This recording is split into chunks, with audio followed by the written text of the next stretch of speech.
O tema deste vídeo é Síndrome de Burnout, tema que foi trabalhado na disciplina de Ergonomia na Universidade Federal do Vale do São Francisco, no curso de Engenharia de Produção.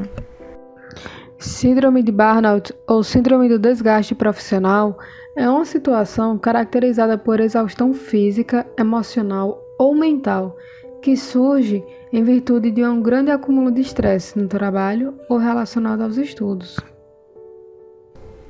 Os sintomas emocionais incluem mudanças bruscas de humor,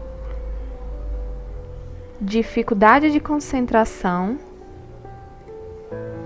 irritabilidade, tristeza e baixa autoestima, pessimismo e isolamento social, cansaço físico e mental, ausências no trabalho e queda na produtividade.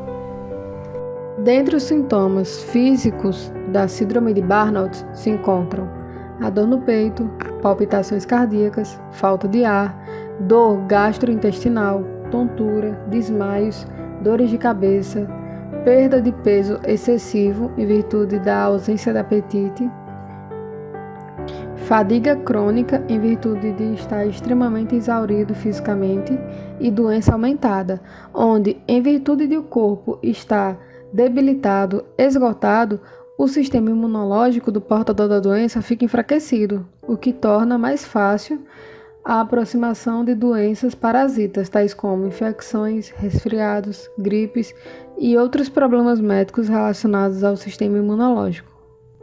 O diagnóstico é clínico e leva em conta o levantamento histórico do paciente e seu envolvimento e realização pessoal no trabalho.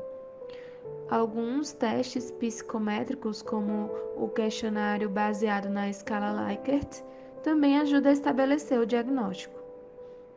Síndrome de Burnout versus depressão. Como identificar? Alguns sintomas da síndrome de Burnout também podem indicar depressão, a exemplo da exaustão, desânimo, baixa produtividade, e por isso o diagnóstico pode ser aparentemente complicado.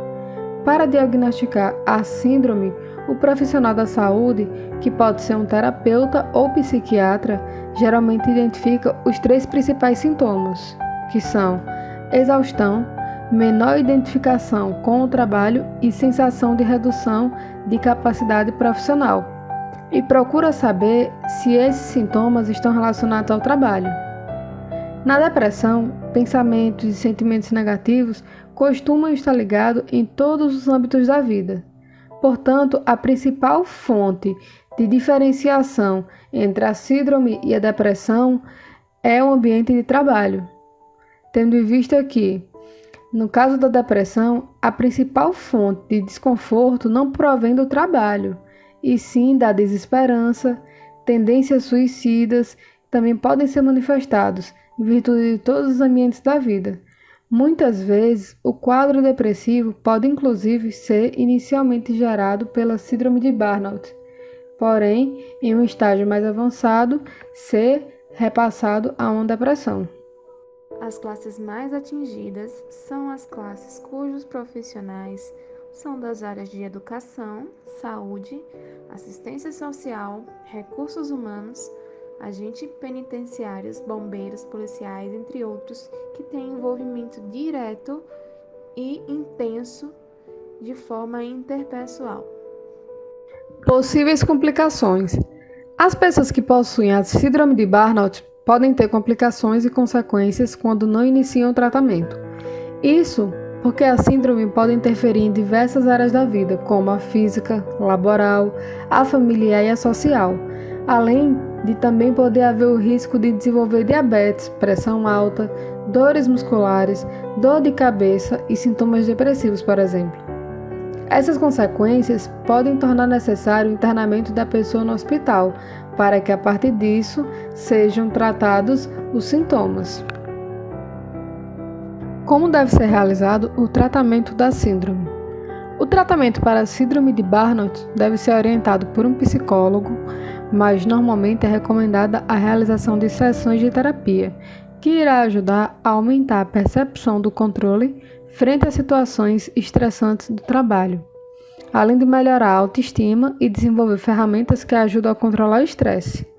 Além disso, é importante diminuir o excesso de trabalho, os estudos, reorganizar os objetivos de vida mais exigentes, inclusive os a curto prazo.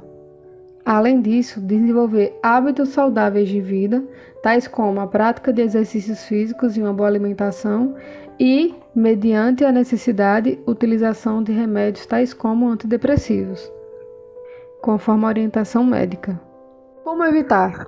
Sempre que surgem os primeiros sinais de burnout, é importante focar em estratégias que ajudam a reduzir o estresse, tais como definir pequenos objetivos na vida profissional e pessoal, participar em atividades de lazer com amigos e familiares, fazer atividades que fujam à rotina diária, tais como passear, comer em um restaurante ou ir ao cinema, evitar contato com pessoas negativas e conversar com alguém de confiança.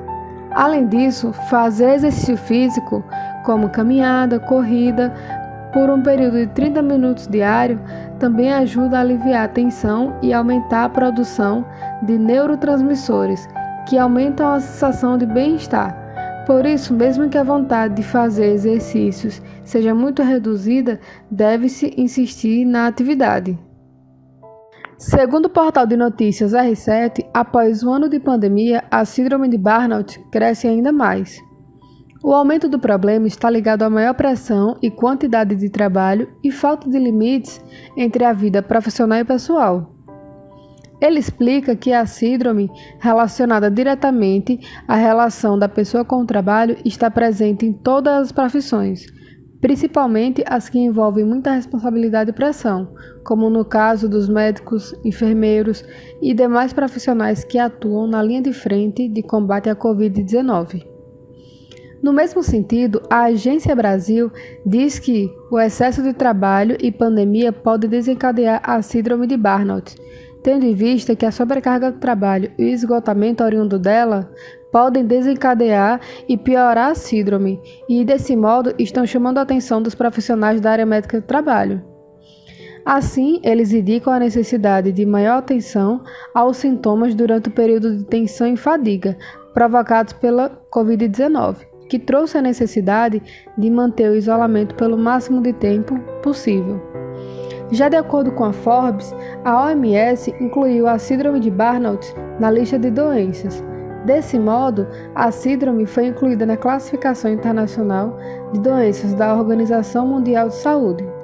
O termo explica a fadiga e o estresse que as pessoas sentem quando estão sobrecarregadas. E essa lista é utilizada para estabelecer tendências e parâmetros estatísticos de saúde para a Organização Mundial da Saúde, baseado na conclusão de especialistas.